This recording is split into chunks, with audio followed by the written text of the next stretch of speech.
Good morning प्यारे बच्चों, मैं अनूप सियाग आपका स्वागत करता हूं आपके YouTube channel math by Anoop Siyag में। आपका कोर्स स्टार्ट था क्लास +2 का। आज हम उसका चैप्टर नंबर 7th के 7.7 एक्सरसाइज के लेक्चर नंबर 18 का जिक्र करेंगे। अब तक हमारे पास 7.7 का एक लेक्चर हो चुका है जिसमें हमने 3 तक के क्वेश्चन किए थे। आगे के क्वेश्चन के लिए हम नेक्स्ट लेक्चर लेके आ रहे हैं। आशा करते हैं पीछे वाले लेक्चर आपने कंप्लीट सुन लिए होंगे। नेक्स्ट लेक्चर की तरफ बढ़े बेटा। लेक्चर नंबर 18 हमने dy/dx निकालना है। इस एक्सरसाइज में मैंने आपको बताया था एक y के साथ कोई वेरिएबल होगा और एक x के साथ कोई वेरिएबल होगा। डेरिवेटिव उनके रिस्पेक्ट में नहीं पूछा जाएगा, डेरिवेटिव किसके रिस्पेक्ट में पूछा जाएगा बेटा? dy/dx। क्या पूछा जाएगा आपसे? dy/dx। जैसे एक y इज इक्वल टू ये गिवन है, x is equal to a theta minus sine theta given है। Find dy/dx at theta is equal to π/2। ये कह रहा है कि dy/dx तब बताइए क्या होगा जब थीटा की वैल्यू आप π/2 रखोगे। तो देखिए y का डेरिवेटिव dy/dx नहीं लिखेंगे, किसके रिस्पेक्ट में बेटा? थीटा के रिस्पेक्ट में। क्या लिखेंगे? dy/d theta. a कांस्टेंट है सेम, 1 का डेरिवेटिव 0 माइनस कोस, कोस का क्या हो जाएगा? साइन थीटा, और नेगेटिव नेगेटिव बेटा क्या हो जाएगा आपके पास? पॉजिटिव। ठीक है ना, क्योंकि कोस थीटा का डेरिवेटिव माइनस के साइन थीटा होता है। ये हो गया dx/d थीटा। देखिए dx/d थीटा, a थीटा का डेरिवेटिव 1, क्योंकि जैसे x का डेरिवेटिव 1 होता है ना, उसी प्रकार थीटा का डेरिवेटिव 1 और साइन का डेरिवेटिव कोस। दोनों को डिवाइड करने से dy/d थीटा बाय में dx/d थीटा क्या रिजल्ट आएगा? ये आएगा a साइन थीटा रह गया ना, sine theta divide by a 1 minus के कोस थीटा। हमारा डेरिवेटिव आ गया। अगर यहां पर वैल्यू पुट करनी है तो आप बेटा यहां से भी आंसर निकाल सकते हो। कोई सोच रहा कि मेरे को ट्रिग्नोमेट्रिक फार्मूले आते, यहां पर अगर आप थीटा की वैल्यू π/2 रखोगे तो भी आपका आंसर आ जाएगा। थीटा की जगह मैं π/2 सजा दूं, सजाने से क्या हुआ? साइन π/2 1 माइनस के कोस π/2 0, 1/1 1 ही आंसर आ गया। मान लो किसी ने ट्रिग्नोमेट्रिक का यूज करके थोड़ा सा आगे और बढ़ा दिया, क्योंकि पिछले लेक्चर में 3rd क्वेश्चन में एक ऐसा ही क्वेश्चन आया था, वहां पर किसी थीटा के ऊपर बात नहीं थी। आपसे ओनली क्या पूछा था? dy/dx पूछा था। कोई साइन थीटा का फार्मूला 2 sin θ/2 cos θ/2 आगे बढ़ा सकता है ट्रिग्नोमेट्रिक का यूज करके। 1 माइनस कोस का 2 sin स्क्वायर θ/2, 2 से 2 गया, एक साइन से एक साइन गया, कोस बाय साइन कोट θ/2। थीटा का हाफ करना है, थीटा 90 है, π/2 है, π/2 का हाफ करोगे तो बेटा कोट 45, कोट 45 की वैल्यू क्या हो जाएगी? 1। और ये आपका क्या आ गया? आंसर। सेम पीछे वाले 3 क्वेश्चन, आगे भी वही क्वेश्चन है, लेकिन यहां पर किसी एंगल के ऊपर, किसी वैल्यू के ऊपर आपसे डायरेक्ट डेरिवेटिव पूछा जाएगा कि इस वैल्यू के ऊपर डेरिवेटिव क्या हो जाएगा। नेक्स्ट क्वेश्चन की बात करें इसी तरह, हमारे पास ये दोनों क्वेश्चन है जो एलिमेंट के। 2 क्वेश्चन आज हमने एनसीईआरटी के लिए है। एक बच्चे की प्रॉब्लम थी, तो साथ में वो आपकी समझ में भी आ जाएगा और साथ ही साथ प्रॉब्लम भी सोल्व हो जाएगी। एनसीईआरटी के 2 क्वेश्चन साथ में है बेटा। देखिए y का डेरिवेटिव dy/d थीटा, ठीक है, इसका कर रहा हूं मैं। a मल्टीप्लाई रूल लगेगा ना, देखो 2 टर्म हो गई, e की पावर थीटा सेम, और मैं साइन का डेरिवेटिव करूंगा तो बेटा क्या हो जाएगा? कोस थीटा है ना, और कोस का माइनस के साइन थीटा। ठीक है, मल्टीप्लाई रूल लगाएंगे, a into sine theta plus cos theta same रख लिया। देखो मैंने ये किया कि एक बार ये दोनों सेम, एक बार a के साथ। अगर आप a दोनों में से कॉमन लोगे तब भी मल्टीप्लाई रूल अप्लाई कर सकते हो, लेकिन मैंने a कॉमन लिया ही नहीं, a इसके साथ भी आ गया और a इसके साथ भी आ गया। e की पावर थीटा का डेरिवेटिव बेटा e की पावर थीटा ही रहेगा, और dx/d थीटा लिख देता हूं इसके डिवाइड में। दोनों से एक स्टेप भी बच जाएगा और दोनों का डेरिवेटिव भी हो जाएगा। यहां पर भी मल्टीप्लाई रूल लगेगा, a की थीटा सेम रख लेता हूं मैं, और इस वाले पार्ट का बेटा क्या कर देता हूं? डेरिवेटिव। साइन का डेरिवेटिव कोस थीटा और कोस का माइनस माइनस प्लस के साइन थीटा, ठीक है ना, plus A into sine theta minus cos theta मैं सेम रख लेता हूं, इन दोनों को सेम रख लेता हूं, और ए की पावर थीटा का डेरिवेटिव बेटा ए की पावर थीटा। और देखो दोनों का डेरिवेटिव भी समझा दिया, और अब दोनों को बेटा क्या लिख देंगे हम, डिवाइड में भी लिख देंगे, दोनों स्टेप साथ में ही होगी ना। तो ए से इस बार ए ई की थीटा दोनों में से कॉमन आ जाएगा, ए और ई की पावर थीटा मैं दोनों में से कॉमन ले लेता हूं, ए ई की थीटा इसमें से भी और इसमें से भी आपके पास कॉमन आ गया। आई ना कहानी समझ में। यहां से बताइए क्या आएगा, सेम ए ई की थीटा ए ई की थीटा दोनों में से कॉमन ले लूं मैं, और वो कॉमन बाहर आ जाएगा, है ना, समझ गए बेटा। ए से ए गया, ए की थीटा से ई की थीटा गया, तो dy बाई डी एक्स क्या बचा, देखो आप, जब मैं इनको सोल्व करूंगा, साइन से साइन गया, कोस और कोस 2 कोस थीटा, है ना, और यहां पर कोस से कोस गया साइन, और साइन 2 साइन थीटा। आप यहां पर भी वैल्यू रख सकते हो, या कोस बाय साइन को बेटा आप क्या लिख सकते हो, कोट थीटा, और थीटा की वैल्यू कितनी है, पाई बाय 4। थीटा की जगह क्या रख देंगे बेटा, बोलो शाबाश, पाई बाय 4, और कोट पाई बाय 4 की वैल्यू 1। ठीक है, हमारे 2 क्वेश्चन हो गए। अब नेक्स्ट क्वेश्चन की बात करें, वो क्वेश्चन भी आपका एलिमेंट से ही है, हम इस क्वेश्चन की बात करें। ये बेटा 4th का था एक पार्ट, ये 6th का पार्ट है, और ये आपका क्वेश्चन नंबर 5th है अकॉर्डिंग टू एलिमेंट। और मैंने 2 क्वेश्चन आपके किससे लिए हैं, एनसीईआरटी से। और जिनके पास एलिमेंट की पुरानी बुक है, नई बुक नहीं है, उस वाली बुक में ये क्वेश्चन भी है, ठीक है, उसमें 7th का ही ये एक पार्ट है। तो आपका एनसीईआरटी में भी है ये, और एलिमेंट में भी है, ठीक है। साथ के साथ सारे के सारे लेक्चर सुना करो बेटा, किसी भी लेक्चर में कोई भी इंपॉर्टेंट कंसेप्ट बताया जा सकता है, साथ ही साथ में क्या पता कैसा क्वेश्चन आ जाए। कई बार क्वेश्चनिंग के ऊपर भी तो कंसेप्ट अपने आप नया बन जाता है। यहां पर देखिए y है, x है, सेम वही dy बाई क्या कर लेंगे, dx, लेकिन यहां पर क्या है बेटा, t, dy बाई dt। देखो क्या आएगा, a कांस्टेंट है सेम, जैसे x का डेरिवेटिव 1 होता वैसे t का 1 माइनस 1 बाई टी का, मैं यहाँ पर थोड़ा सा लिख के दिखा देता हूँ, 1 बाई टी का। अगर मैं इसको ऐसे लिख सकता हूँ, t की पावर -1, डेरिवेटिव बेटा बताओ, पावर आगे, पावर में से एक कम, पावर इसका डेरिवेटिव करें ना, पावर आगे, पावर में से एक कम, पावर के नीचे वाली टर्म का डेरिवेटिव, -1 बाई 1 और 1 2, नीचे जाकर क्या हो जाएगी 2। डेरिवेटिव में न्यूमरेटर में पावर घटती जाती है, डिनोमिनेटर में पावर बढ़ती जाती है। कोई आपसे पजल करने के लिए पूछने लग जाए, डेरिवेटिव में न्यूमरेटर की पावर इंक्रीज होती है डिक्रीज, न्यूमरेटर ऊपर वाली टर्म को क्या कहते हैं हम, न्यूमरेटर, न्यूमरेटर की पावर हमेशा कम होती है, क्योंकि अगर कोई फ्रैक्शन लिखा ऊपर न्यूमरेटर और नीचे डिनोमिनेटर, कोई आपसे पूछे according to derivative numerator power is always decrease and denominator power is always increase, ठीक है, जब हम डेरिवेटिव करेंगे। तो अपने पास अब मैं डायरेक्ट लिख दूं ना इसका डेरिवेटिव, समझ गए होगे आप बेटा।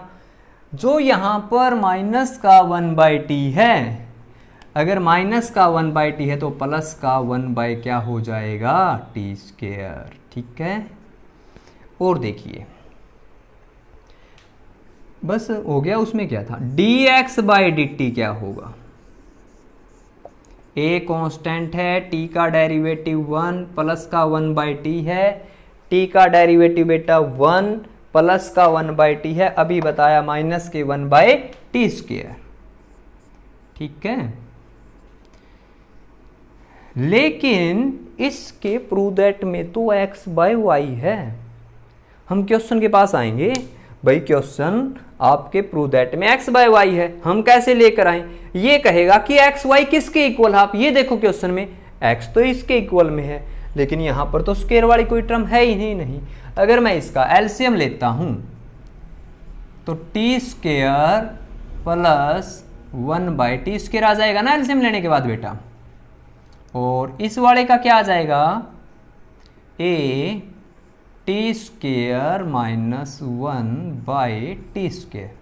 एलसीएम तो समझ में आ गया हो ना, t² माइनस 1। अब देखा भाई, अभी भी नहीं मिल रही भाई, क्योंकि प्रूव दैट में अगर एक्स वाई आ गए तो आपने एक्स वाई से ही वो समीकरण लेके आनी है। ये बोलेगा तभी तो यहां पे पहुंचेंगे, इसके गुण नहीं मिल रहे, फिर हम एक्स वाई में कोई बदलाव करके देखें। इसका एलसीएम जब आप लोगे बेटा क्या बनेगा, a t² माइनस 1/t। अच्छा ये बताइए, ये कह रहा है a इंटू में t² माइनस 1/t को हम क्या कह सकते हैं, y कह सकते हैं। t² माइनस 1 अरे भाई ये तो t² आ गया, उसने तो t बोला है। कोई नहीं, आप t तो बचा लो, ये कह दो आप बाहर बैठिए, आपकी कोई अभी ज़रूरत नहीं है। बाहर भेज दिया एक t, बात तो वही है ना, लेकिन हमारी वो सामग्री यहाँ पर क्या कर दी जाएगी, डायरेक्ट पुट कर दी जाएगी। क्योंकि अगर वही बात आपको 60,000 रुपये की ज़रूरत है, 50,000 रुपये आपके पास है, कम से कम 50,000 से जितना काम बने वो तो निपटा लें। इसमें कोई टर्म एक्स्ट्रा थी वो बाहर निकाल दी, बाकी की क्या पुट कर देंगे, डायरेक्ट वैल्यू पुट कर देंगे।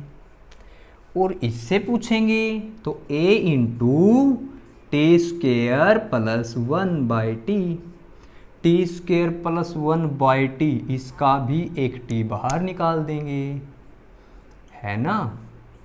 और दोनों को अब हम क्या कर देंगे बेटा, divide, dy/dt divide by dx/dt, और dt से dt गया तो आपके पास dy/dx, देखिए क्या बचेगा, ये तो सारा क्या हो गया बताइए, क्या हो गया बेटा, t² प्लस 1/t x,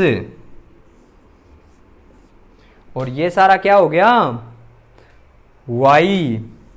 इसके पास भी 1/t है और इसके पास भी 1/t है, और t से t क्या हो गया, कैंसल, और dy/dx इज इक्वल टू क्या आ गया बेटा, x/y। ठीक है ना। तो हमारे ये क्वेश्चन हो गए कितने, 3 अकॉर्डिंग टू एलिमेंट। हमारी 7.7 एक्सरसाइज भी कंप्लीट होगी। हम डेरिवेटिव के साथ 2 एक्सरसाइज करेंगे, और आप बच्चों ने बेटा कमेंट करने हैं, ये बताना है। और एक लेक्चर तो मैं वो भी बनाऊंगा डेरिवेटिव, जो डिफरेंशिएशन से क्वेश्चन आए हुए हैं 4-4 मार्क्स के या 2 मार्क्स के पिछले 2 साल के पेपर में, एक तो उनके लिए लेक्चर बनाएंगे। और आप बता देना कि इंटीग्रेशन करना है या लिमिट एंड कंटिन्यूटी करना है, ठीक है।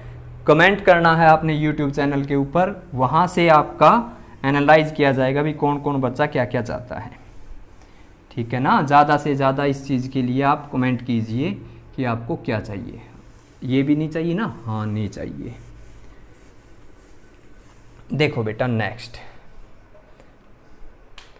y इज इक्वल टू, ये देखिए पहले y is equal to a cos inverse x, शायद ये आपका 11th क्वेश्चन हो। और एक है बेटा आपका x is equal to a sine inverse x, ठीक है। अब इसमें प्रूव दैट तो था नहीं, आंसर पता नहीं क्या होगा, आंसर जिसके अकॉर्डिंग जहां तक चलेगा मैं वहां तक चला लूंगा। dy/dx, dy/dx, ठीक है। एक गलती रहेगी इसमें, a कोस इनवर्स थीटा आएगा, थीटा आएगा दोनों जगह, तभी क्वेश्चन बनेगा, अदरवाइज तो क्वेश्चन बनता ही नहीं ऐसा तो x साइन इनवर्स x के इक्वल हो जाए। तो dy/थीटा आएगा बेटा, थीटा आएगा, ये प्रिंटिंग की मिस्टेक है, हमारा इसमें कोई कसूर नहीं है। dy/d थीटा, रूट वाली टर्म जब भी दिखे मन से आवाज़ आएगी 1/2 लिखोगे और टर्म सेम लिखोगे, और रूट के नीचे वाली टर्म का डेरिवेटिव करोगे। रूट के नीचे a कोस इनवर्स थीटा है, इसका derivative a cos inverse theta same,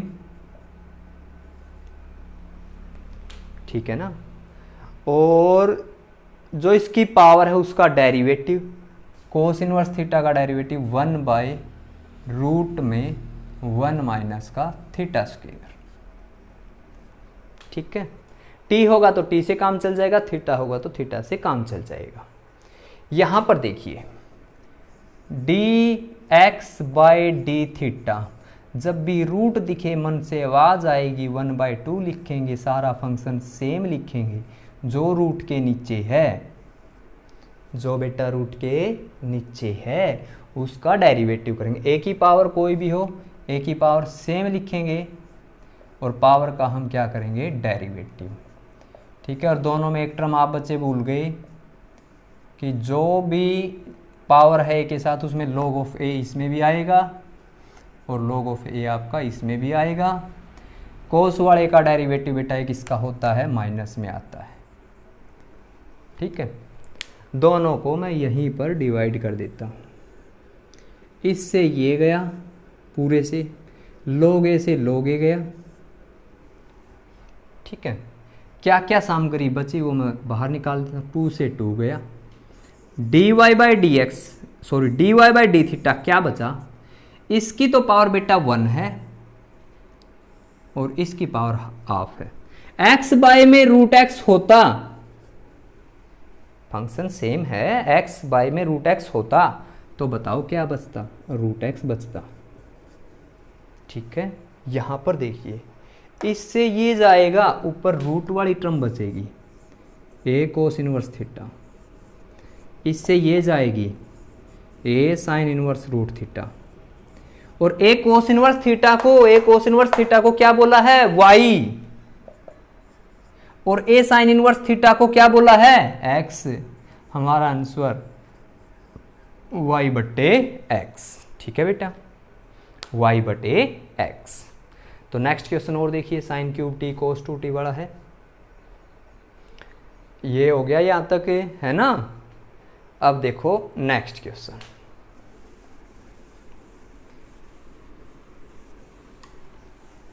इसमें हमारे पास है एक y = कोस क्यूब टी और x = साइन क्यूब टी।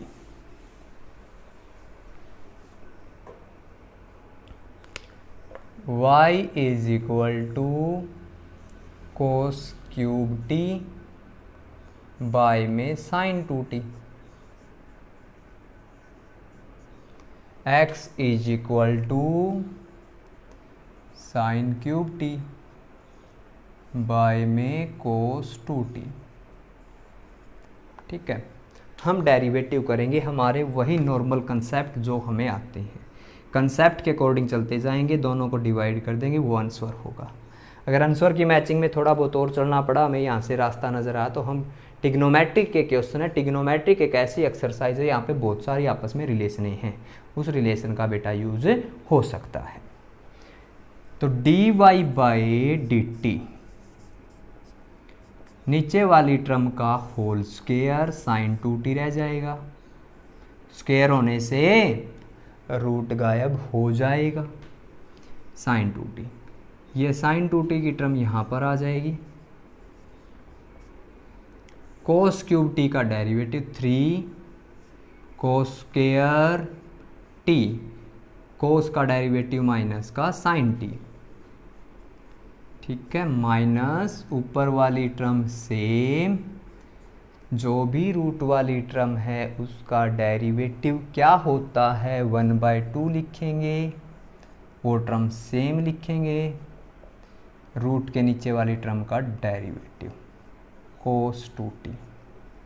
ठीक है, dy/dt का रिजल्ट बेटा क्या आ गया है, ये साइन 2t है ना, जो हम एलसीएम ले लेंगे, क्या ले लेंगे, ऐसे एलसीएम, तो 2 आ जाएगा, साइन 2t आ जाएगा, 3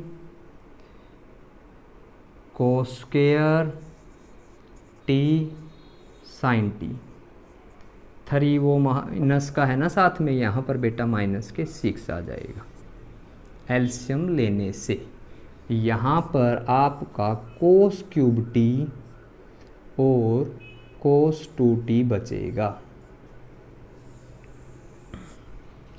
डिवाइड बाय 2 साइन 2t की पावर 3/2 बचेगी। ठीक है, आप बच्चे दोनों में से कोस स्क्वायर जो ये है ना, कोस स्क्वायर टी क्या ले सकते हो बेटा, कॉमन ले सकते हो। तो दोनों में से कोस स्क्वायर टी कॉमन आ जाएगा। ठीक है, और अगर मैं कोस 2t का फार्मूला ओपन करूँ यहाँ पर 2 कोस स्क्वायर टी -1, ऐसा भी आपका हो सकता है। तो पहले मैं स्कोर देख लेता हूँ, dx/dt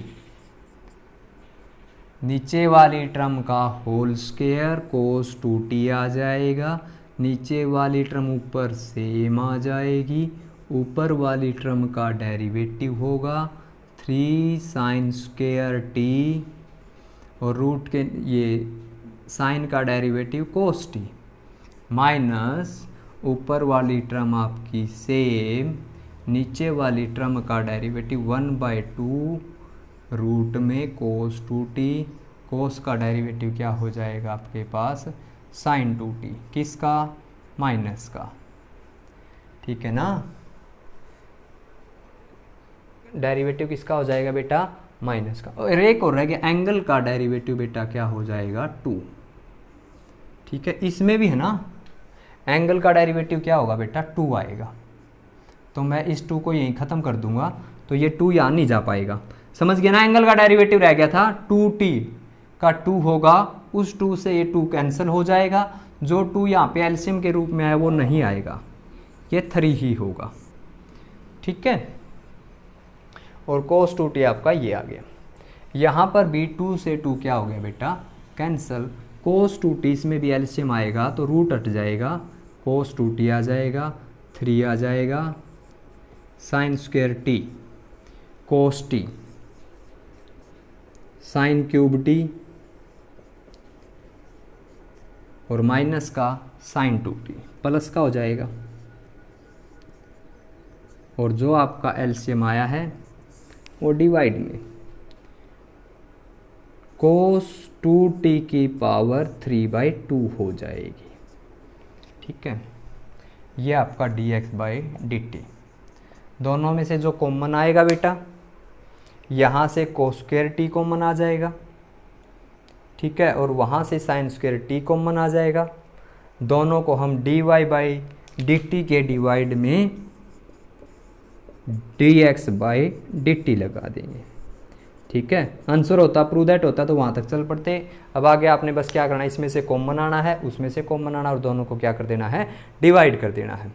अगर कोई भी इसका आंसर में प्रॉब्लम आती है तो बेटा आप ये व्हाट्सएप पर भेज देना, हम वहाँ पे आपका इसका सॉल्यूशन कर देंगे। तो हमारे पास ये 7.7 एक्सरसाइज जो एलिमेंट के अकॉर्डिंग थी ये कंप्लीट हो चुकी है। नेक्स्ट एक्सरसाइज 7.8 करेंगे। 7.9 तक ही हमारा जो डेरिवेटिव पहले वो करेंगे, क्योंकि इसकी बची हुई 2 एक्सरसाइज है, रोल्स थ्योरम और लैग्रेंज मीन वैल्यू थ्योरम, वो लिमिट एंड कंटिन्यूटी के अकॉर्डिंग होगी। अगर आप बच्चे ये चाहते हो लिमिट एंड कंटिन्यूटी पहले हो तो हम पहले वो करवा देंगे। अगर आप ये चाहते हो कि इंटीग्रेशन स्टार्ट करें तो इंटीग्रेशन स्टार्ट करवा देंगे। लेकिन इंटीग्रेशन ऐसा है बेटा, कम से कम आपके 30 या 35 लेक्चर बनेंगे। उस इंटीग्रेशन होने के बाद 2 चैप्टर और है। ठीक है, अगर मेरा हिसाब से तो चलें शायद कंटिन्यूटी पहले कर लें। कंटिन्यूटी आपका छोटा चैप्टर है, 3 या 4 दिन में हो जाएगा। 3 या 4 दिन के बाद फिर अगर हम इंटीग्रेशन स्टार्ट करेंगे तो कितने ही दिन तक चले वो दिक्कत नहीं होगी, क्योंकि इंटीग्रेशन के ऊपर आपके 3 चैप्टर हैं जो आपस में क्या करते हैं, डिपेंड करते हैं। तो उनकी तरफ बढ़ना क्या हो जाएगा, ईजी हो जाएगा। ठीक है, तो आपके पास है अभी 1-2 दिन और लगेंगे हमारे पास। 7.9 एक्सरसाइज है सेकंड डेरिवेटिव, उसमें भी बनेंगे 3 लेक्चर, और 7.8 में भी आपके 2 लेक्चर बनेंगे। तो 5 या 6 लेक्चर एक वीक का तो हमारे पास काम है, और 4 या 5 दिन नेक्स्ट जो अगर हम कंटिन्यूटी स्टार्ट करते तो उसमें लगेगा। ठीक है, बता देना किस हिसाब से चलना है, जैसे आप बोलोगे वैसे ही चलेंगे। लेकिन फ़ायदा ये है अगर 4-5 दिन में एक चैप्टर होता तो अच्छी बात है। इंटीग्रेशन स्टार्ट हो गया तो थोड़ा सा प्रोसेस लेंथी हो जाएगा। ठीक है, अब वो इच्छा आपकी है बेटा, आपने किसके अकॉर्डिंग चलना है। मेरे हिसाब से तो कंटिन्यूटी ही स्टार्ट करें, छोटा भी चैप्टर है, इजी भी हो जाएगा और हमारे पास चैप्टरों की संख्या भी कम हो जाएगी।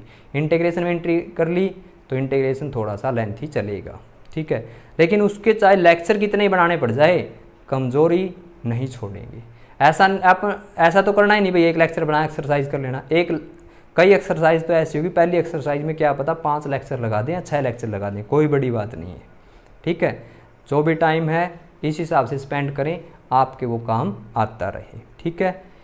तो आशा करते हैं बेटा आप घर पे काम कर रहे होंगे, स्वस्थ होंगे, सुरक्षित होंगे, इसी हिसाब से चलते रहिए, सिलेबस भी चलता रहेगा और आपका घर बैठे काम भी होता रहेगा। फ्री ऑफ कॉस्ट है, कोई कॉस्ट नहीं लग रही आपकी इसके लिए। तो आप लाइक और शेयर सब्सक्राइब के लिए ज़रूर ज़्यादा से ज़्यादा प्रयत्न करूँ, ठीक है। ओके बेटा, मिलते हैं नेक्स्ट लेक्चर में नेक्स्ट एक्सरसाइज के साथ, कुछ अलग तरह के क्वेश्चनों के साथ। ओके।